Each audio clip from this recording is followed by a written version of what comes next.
You're listening to the 12 Days of Crusademas 2022, brought to you by the Longbox Crusade.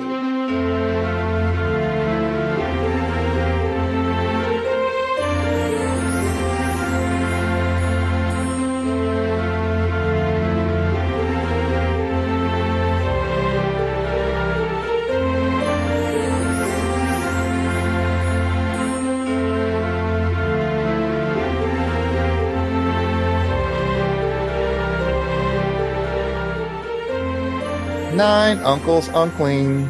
Hello and welcome to the 9th day of the 12 Days of Crusademas 2022, brought to you by the Longbox Crusade. The 12 Days of Crusademas is, of course, our gift to the podcasting community to celebrate the holiday season. We are celebrating this joyous season by sharing with you some comic book titles that may have gotten by you in the past. Each day of the 12 Days of Crusademas, we will bring you a hidden gem of a comic book series brought to you by either one of our holly jolly co-hosts or one of our podcast celebrity guests until we get all the way to December 25th, Christmas Day. And we are down to holly jolly co-hosts. It's just the four of us here tonight.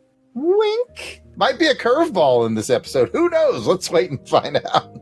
We got rid of all the guests that were bringing comics, and it's just us here at LBC headquarters. We've got the lights down low. The room is lit by the tree and the fireplace. You can smell the glue vine. Jason's been making glue vine all day, and Pat's been baking sugar cookies.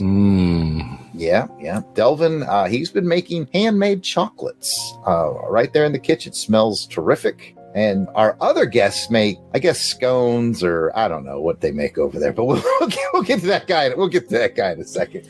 I hope I spotted. We haven't used that joke in forever. It's back, Pat.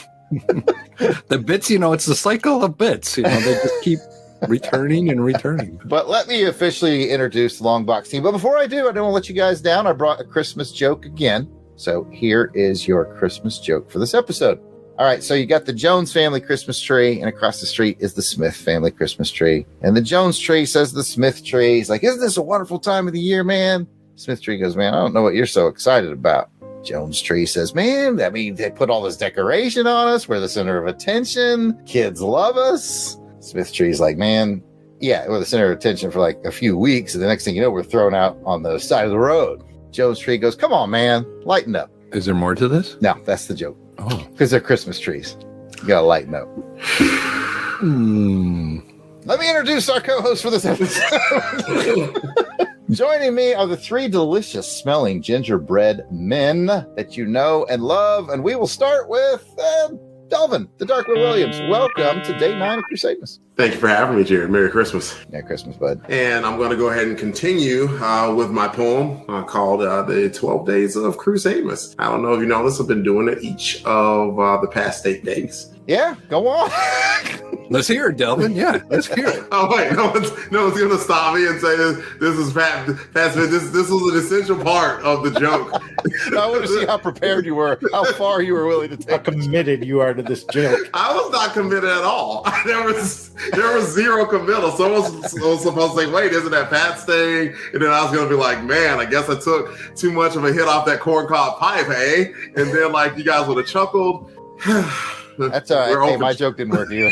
We're 0 for 2. 0 for 2, man. 0 for 2. Speaking of Pat, welcome back, founder of the network. Welcome to your own studios, DJ Chris Kringle Christados. Hey, Merry Christmas, everybody. It's the 9th day. I'm so excited. As Jarrod mentioned, the lights are a little bit low here. It's time to get the LBC headquarters into L-Box mode. You guys know what I mean, huh? That's right. Yeah. Nice and cuddly by the fire. I'll crank it up a little bit more, turn the lights down low. And hey, you know what? As Delvin mentioned, I think we'll get on to continue with the 12 Days of Crusademas that I have going on here. Go ahead, sir. We're getting a little bit closer.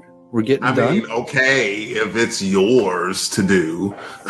I've been doing it the last 8 episodes, Delvin. Where have you been? Playing Homescapes. There you go.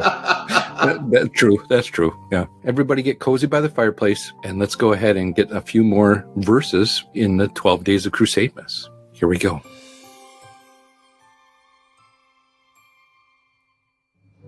St. Christados was dressed in all fur from his head to his foot, and his clothes were all tarnished with pipe ashes and soot. A bundle of bits and some sky strikers too he had flung on his back, and he looked like a peddler just opening his pack.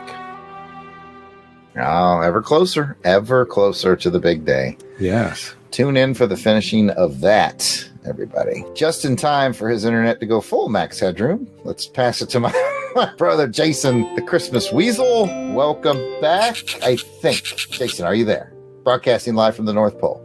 I asked Mary Jane not to show up today because everybody in the neighborhood is streaming Christmas movies right now. My connection sucks the sweat off a dead man's.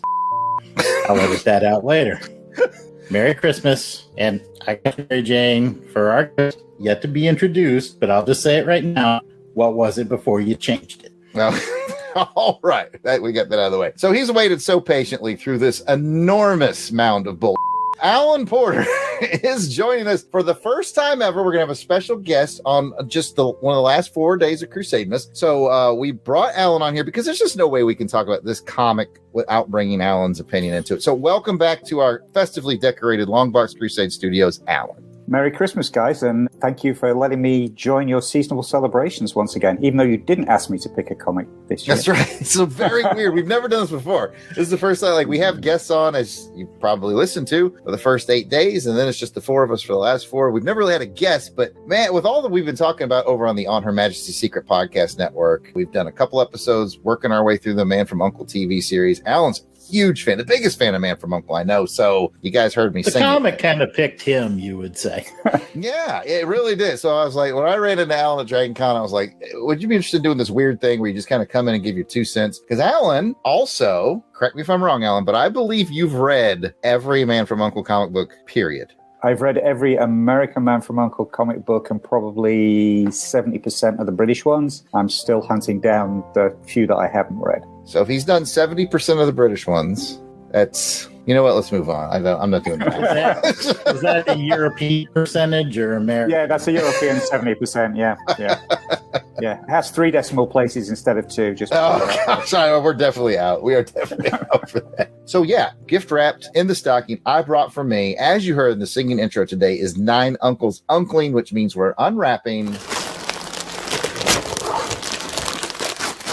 The Man from U.N.C.L.E., The Birds of Prey Affair, #1 from Millennium Publications in 1993. Here is a brief history on the series and the creators, and I'm going to kind of go down the list of creators. The writer is Mark Ellis, and he's the founder of Millennium, which launched the careers of some pretty big names to include Mike Wieringo, Daryl Banks. I was fortunate enough to meet Daryl at the last Dragon Con, and he drew a really sweet Jaws from James Bond for me. That was the highlight of the con, and what a nice guy. Back to Mark Ellis. By the mid-90s, he was writing some of the Mac Bolan novels, one of the longest-running novel series ever. And then he created the Outlanders series of novels, one of the most successful mass-market paperback novel series of the last 35 years. So as we'll learn and talk about, well, heck, I'll bring it up now, Millennium Comics didn't last long. But don't feel bad for Mark Ellis, who founded it, because his Outlanders series of novels, cash freaking cow for the rest of his life. So he's doing okay. Let's move on to the penciler, which is Nick Choles, or Choles, not sure how he pronounces it. He also had a very broad comic book career, worked in Marvel, DC, just kind of bounced all around the place. And now he mainly does concept art for video game design. So that's what he's up to these days. Inks is by Don Hilsman. He's also worked all across comics, and he shared a really touching Heroes Initiative story. He's one of these kind of guys who kind of fell through the cracks because, as you know, comic creators don't get medical benefits or things like that. And he told a really touching story about how he fell out of comics, hard times, attempted multiple suicides, and the good people at Heroes Initiative brought him back from that edge, and he's much happier now. So it was a really cool story. I'm not telling tales out of school. You can go read his story on the Heroes Initiative website. So that's something to consider if you've got a little extra holiday bucks and you want to give to a good cause. Think about the Heroes Initiative. Colors are by Marcus Rowley. Don't have anything on that guy. Letters are by M. Anthony Delapine. Don't have anything on that guy. The covers, guys, we got to talk about the covers. The covers are by Joe Phillips. These are amazing covers. They are painted. They are movie quality. I want you to think Alex Ross. I want you to think Drew Struzan. That kind of quality of covers. They are really cool. And finally, as I mentioned before, Millennium didn't last too long. There's just 2 issues in this series. Part 1 of this, part 2. At the end of part 2, they did tease a sequel called The End of the World Affair, but it never materialized. But once again, don't feel bad for Mark Ellis because his novel career really took off. Some of the main reasons I love this book are you've got to start with those covers. They are so amazing. And thanks to On Her Majesty's Secret Podcast, I learned about the amazing, fun, and exciting world of the Man from U.N.C.L.E. And as I read through these comics that I picked up recently at a convention in a dollar box, I just really felt like these comics captured that Man from U.N.C.L.E. feel. Okay, guys, with that all out of the way, have any of you read any Man from U.N.C.L.E. comics before? Alan, we know you have. Yes, sir. Okay, so let me ask a more pointed question to you, and then we'll let the other guys ask if they've read Man from U.N.C.L.E. comics before. Now, you've probably read the Birds of Prey affair before. Yep. Do you remember when that was? Did you pick this up off the shelf, something you found later on? No, we got it as part of the background research we're doing for the still slowly progressing Man from U.N.C.L.E. lexicon that Jill and I are working on. And we've been slowly collecting all the comic books. So I'm not quite sure when I read it, but it was quite a while ago. And I reread it a couple of hours ago before we got on here. And I was surprised that I actually hadn't remembered that much about it. So it was almost like a fresh read. Okay, very cool. Very cool. I think there's a tip in there, by the way. Fellas, anybody listen to this? If you want your wife to allow you to buy insane numbers of comics, tell her you're writing a book about them.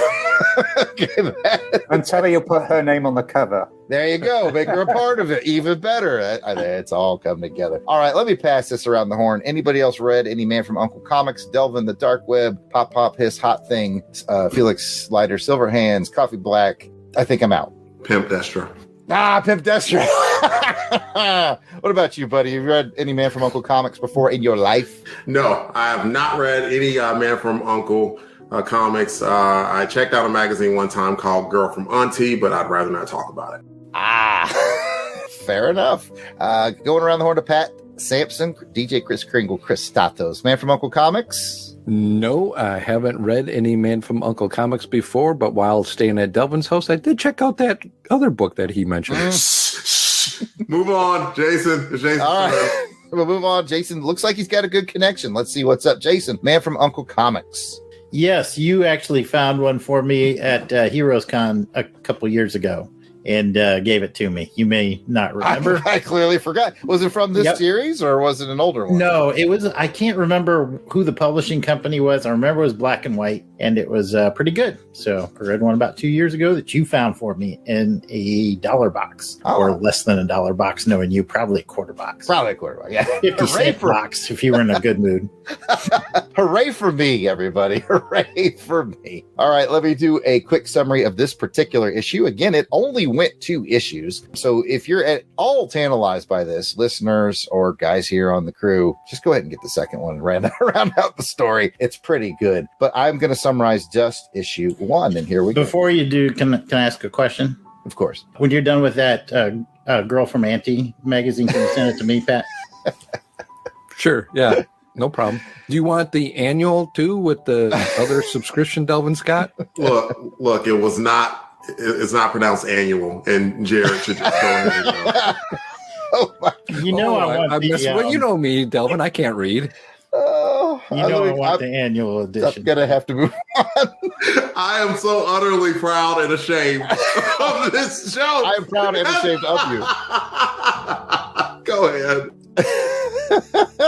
All right, for reals, I'm going to summarize this issue. In a pretty clever homage to the very first Man from U.N.C.L.E. TV episode, U.N.C.L.E. headquarters is invaded by what looks like toy robots and their human owners. But there's a lot more going on here. The small robots and the humans are somehow connected. Napoleon, who is a little excited to have villains to fight again, and Ilya investigate. And their inquiries lead them to what seems to be an old enemy, Dr. Debris. And she's definitely bridging the gap between man and machine in all the most nefarious ways. She also lays a pretty good trap for our heroes, which leaves us with quite the cliffhanger. So, what did you guys think about the issue? We will go reverse order this time. Jason, what did you think of this issue? I really enjoyed it. I particularly liked how the opening really reminded me of the opening of the series. I had that connection right away. It was good to see both Napoleon and Ilya there and defending the headquarters. That was really cool. Having the chief there was also very exciting to see him. And I thought all the characters really resonated. We've just kind of started getting into the Man from U.N.C.L.E. television show, so I'm not as steeped in it as Alan by any stretch of the imagination, but it really kind of struck a chord with me. Like, they got the characters right in this first issue. So, left us at a cliffhanger, some great humor in there as Napoleon is just so eager to get out of teaching that class on how to fill out those forms. So it just had all the right chords and left me wanting to read issue 2. Yeah, I have to agree with you on that opening. I swear I could hear the theme song start to play after that. That was really cool. Anyway, Pat, your thoughts on that opening or anything else, my friend? Well, let's go to the cover real quick. And you mentioned that the painted artwork on that cover alone. Oh, man. Reminds me of the old 80s, 70s movie posters that were always painted like that. When I look at it, I'm like, oh, I can see, an Indiana Jones poster in this. And just makes me want to open it up and start to read it. As Jason mentioned, that opening, the minute they got through, I'm like, oh yeah, it's the opening. They're going to go into the shop, and I thought they were agents, but what was going on? And then once it changed, and I'm like, wait a minute, I've kind of seen this before. And then all of a sudden you get to the point where you see them standing, like, oh yeah, there it is. It's that bulletproof glass or whatever. I was like, oh yeah, it's go time now. And it was fun opening. It just brought you back to watching the show. As you mentioned before, all the other characters that showed up that we kind of starting to get used to knowing. I liked as well too. The story was intriguing, and they didn't really say when this took place, but it seems like this is later on. Yeah, they kind of implied that the Uncle team isn't really being used much anymore, Okay. Yeah, without giving too much away, there's a line in the second issue that places it more succinctly. Oh. Because I went back and I'm like, did they give a time frame on this? No, they didn't. And it kept me wondering, because they kept talking about, oh, we're a little out of step, or we haven't been in the field in a while. And just to see them kind of get their groove back, it was kind of fun and interesting to see. And the rest of it, yeah, I'm interested to see how it all plays out. Awesome. I'm glad you mentioned the cover, too. I want to take a quick moment before I pass it to Delvin. Here on Crusademas, we bring one issue to talk about. And so we see this really nice headshot of Robert Vaughn as sort of an action shot of Ilya. And then in issue 2, they swap that out. You get a great headshot of Ilya and an action shot of Robert. It's really well balanced. Cool. Joe Phillips did just an amazing. I'll talk about these covers all night. I better keep moving this around. Delvin, tell me how much you love the covers, and then we'll just move right on down. The cover was great. It's lovely. And for whatever reason, we had, was it you who brought Quantum Leap for last Crusademas? Yes. And do you remember who the publisher was for Quantum Leap? I think it was Innovative Comics. It's just interesting, right? Like, it feels like there's some sort of grand moral of the story that is told that these companies go all out to get a cherished title of theirs, or TV show that they love, and it never seems to last. Either they'll get like maybe a hot writer, but can't really find a great creative team behind it, or they can't get it out to enough stores, so they spend a ton of money on that first issue and like barely anyone bought it, and it didn't make its way into the local comic book stores, and so it just fizzled out quickly because they were out of money. I don't know. I have no idea. It seems like a cautionary tale, but it's like, what are you going to tell people? Like, don't try to print a book from a title that you love if you have the opportunity to get it. I mean, you kind of have to go for it. And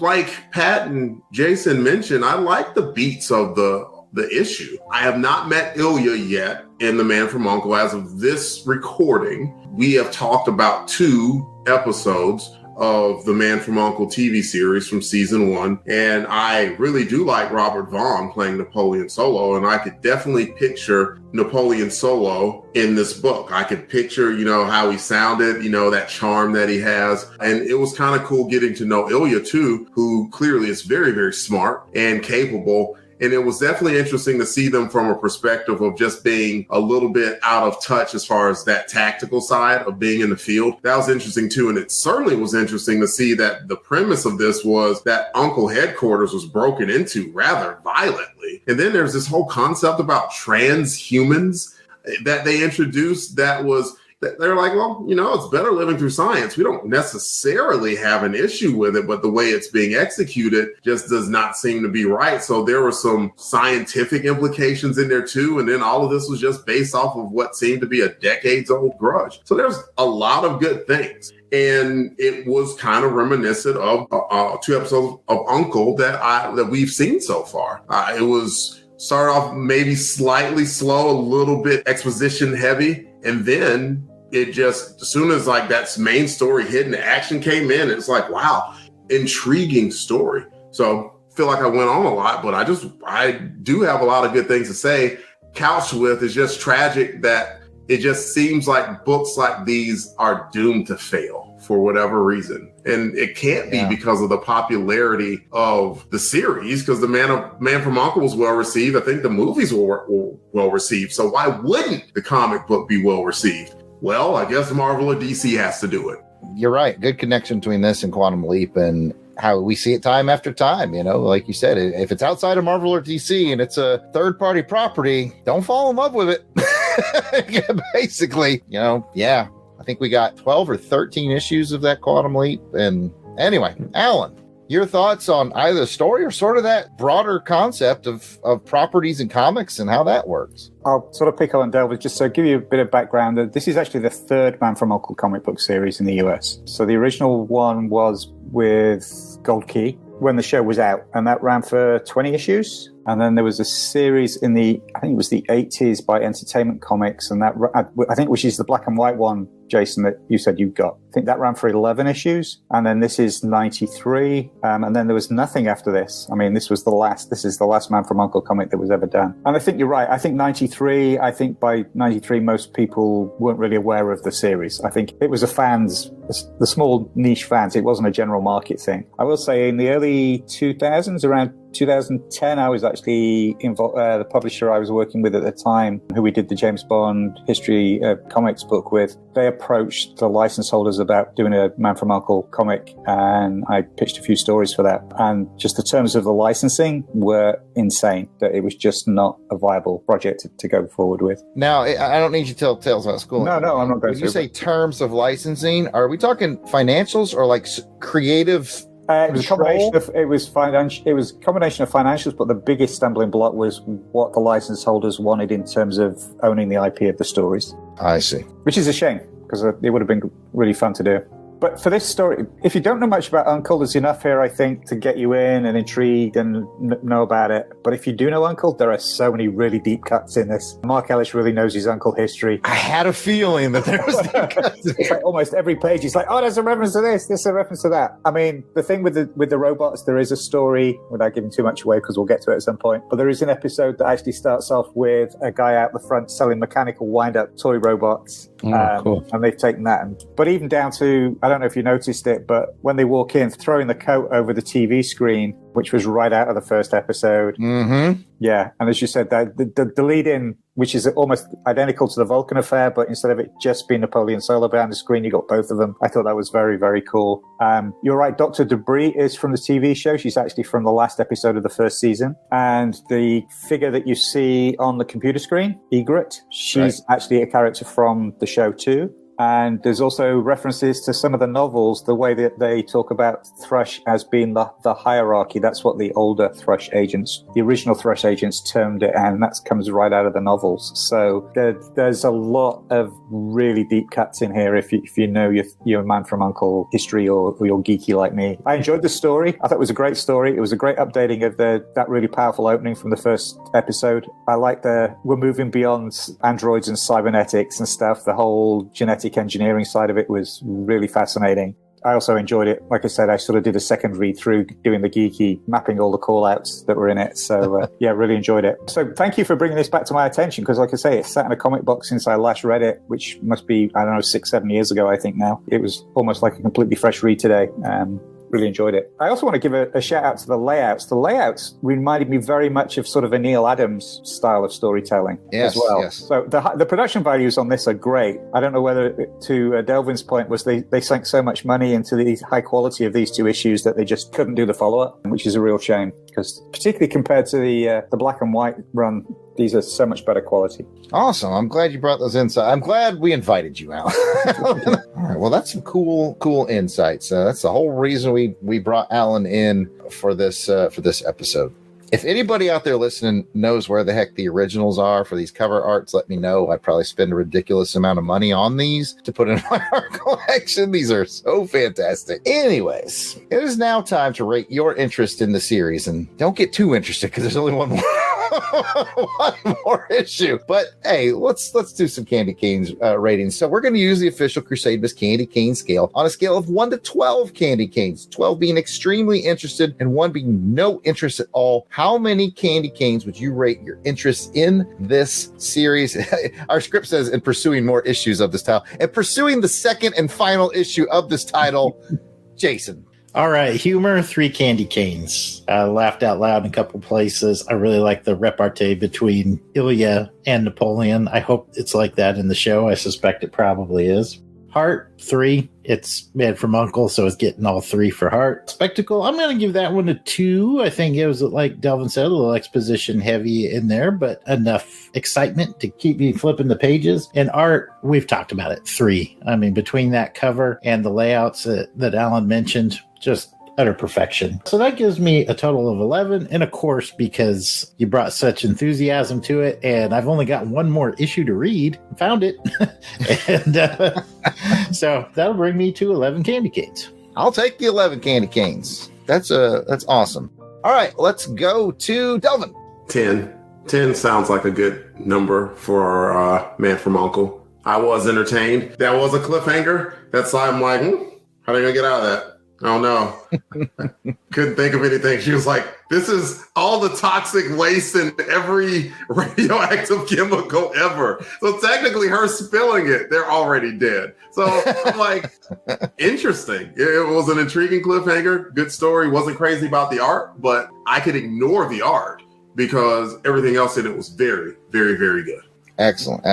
Pat, take it to you for candy canes. I'm going to be with Delvin on this one at a 10. It was enjoyable. The cover art, fantastic. The inside art, was doable, and everything looked nice. And as Alan mentioned, the pacing in it, or at least the layouts, made you read through it at a good pace, that I felt that I was really kind of watching this as a show, because it's only got one more issue to go. You know, of course, if I can find this somewhere, I'm going to get it so I can finish the story to see what happens and how it all kind of comes to an end, or at least how are those guys going to escape that molten lava or whatever that is, just all over them. It's very Flash Gordon serial, right? Like, yeah. How the heck?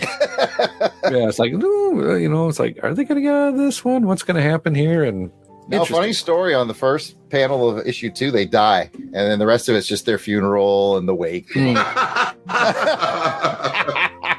All right, so we got 10, 10, and 11, and I just realized I did my math wrong, because to give you the bonus, it's 12 candy canes. Well, we ain't gonna say no to that. I noticed the math was a little off, but I was like, I don't know, did he want to land on 11? It's 12. All right, the full Monty, if you will. So 12, 10, 10. Alan, you get to do a first ever in Crusademas history, a candy cane rating out of the blue as a guest just here at the show. So I'm going with Napoleon's badge number. Oh, I wanted to know what those were. I didn't know what those were. That's Napoleon's badge number. He's 11? Yeah. Oh, my God. I thought it meant the next issue was coming out February 11th. And that's Ilya's badge number. Oh. Yeah. Awesome. So Alan's giving it 11 can on the, what he's referring to, folks, on the back cover is what I now know. Back cover of issue 2, yes. What I now know is, of issue 2. Their badge number, I didn't know that was their badge numbers. I was just like, clearly that's something I don't get. But awesome. Yeah, I think on just a general read through, I would have given it probably a 9 or a 10. But like I say, there's so many deep cuts in there that I was just geeking out over. It bumped it up to 11. So excellent. Excellent. Sounds like everybody really enjoyed this one. Makes my heart nice and warm, just like it's sitting by the fireplace. Kind of makes up for that Christmas joke I told at the front. Kind of. All right. Let me give one last recommendation for this quote-unquote series. Again, it's 2 issues, but they're definitely well worth your time to check out if you love The Man from U.N.C.L.E. It is a solid, well-paced story that clearly loves its roots, as Alan has told us about all these deep cuts, and I could feel that. Like, I could feel there was cuts in there that I was probably missing, and that's a sign of a good writer who's like, hey, I think something's going on here, and it really played to Alan, so that's awesome. Couple that with some solid art and some truly amazing covers. I don't know if I've mentioned the covers on this episode, but if I haven't, they're really, really cool.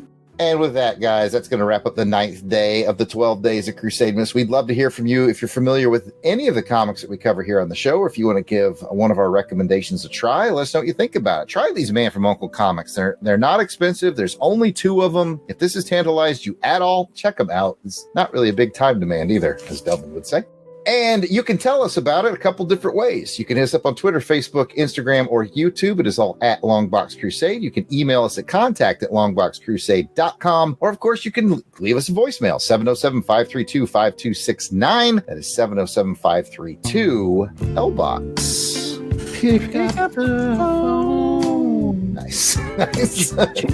You can call that number to tell us what you think of Man from U.N.C.L.E. You can let us know what you think about Crusademas this year. You can call us and wish us a holly jolly Christmas if you want to. Whatever you want to do. And if you're loving Crusademas and didn't get a chance to listen last year, or you just want to hear more Crusademas, if you scroll far enough back in our Longbox feed, you will find episodes of Crusademas Past from 2021, 2020, 2019, 2018, and even 2017. We've been doing this for a long time, guys.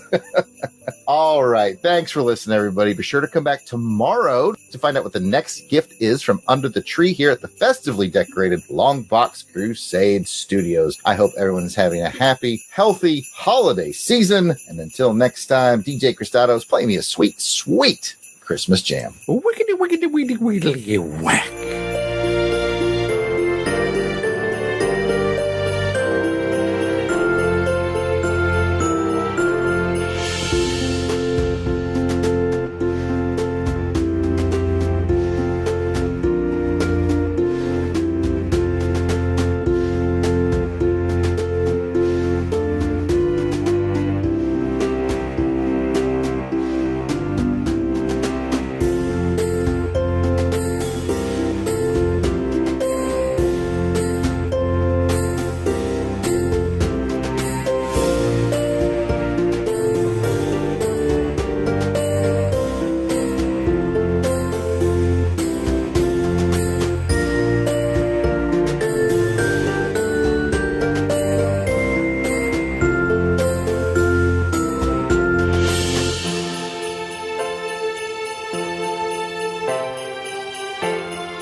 All songs, song clips, and characters discussed are copyright of their respective copyright holders, and no infringement is intended. We are just fans that like to share our love of comics.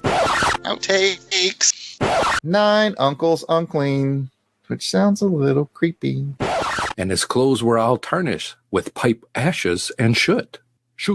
I don't know, shoot. Soot? Shoot, yeah, let me do that again.